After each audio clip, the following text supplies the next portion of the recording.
দীপ্তি রইল, তুমি ঘরে যাও, দাঁড়িয়ে থেকো না, তুমি ঘরে যাও।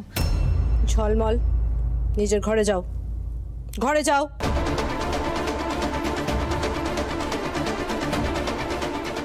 তুমি সব কি করছো দিদি ভাই? তোমার কি মাথাটা খারাপ হয়ে গেছে বৌমা?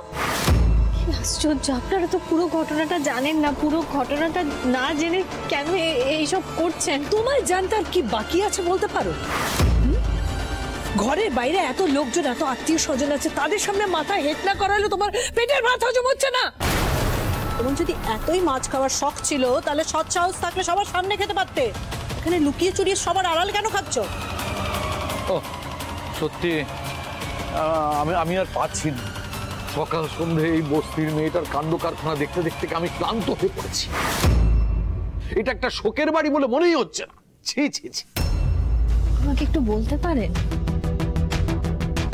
একটু দয়া করে বলুন তো বাবা, আমি ঠিক কি অন্যায় করেছি? আমি তো ওই দেখুন, আমি নুন দিয়ে ভাত মেখে, আলু সেদ্ধ মেখে ওটাই খাচ্ছি না।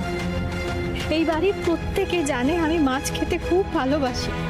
আর ঝলমল ভালোবেসে আমার জন্য এই ফিশ ফ্রাইটা এনেছিল।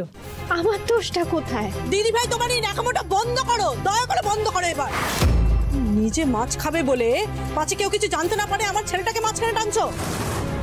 ওকে দিয়ে তুমি ফিশ ফ্রাই আনিয়েছো। আরে তোমরা সবাই মিলে কেন একই কথা বলে চলেছো বলো তো? আমি এই যে ভাতের থালা, আমি এখানে কি মাছ আছে? নেই তো। এই সেদ্ধ ভাত নুন দিয়ে ভাতটা শক্ত হয়ে গেছিল, জল ঢেলে এই ভাতটাই খাচ্ছিলাম আমি। একদম মিথ্যা কথা বলবে না তুমি। আমার দাদু ভাই তোমার মুখের কাছে মাছ ধরেছে কি ধরেনি, তোমার জিভ লক লক করে উঠলো। আমরা না এসে পড়লে তো তুমি মুখেই পুরে নিতে।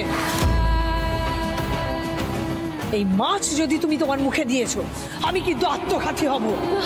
চুপ! তোমার পাপি মুখে একদম আমাকে মা বলে ডাকবে না। তুমি বিধবা হয়ে আমার সামনে বসে বসে মাছ খাবে, তার থেকে আমার মরণ হওয়া অনেক ভালো। কি অনাচার, কি অনাচার! ছি ছি ছি ছি।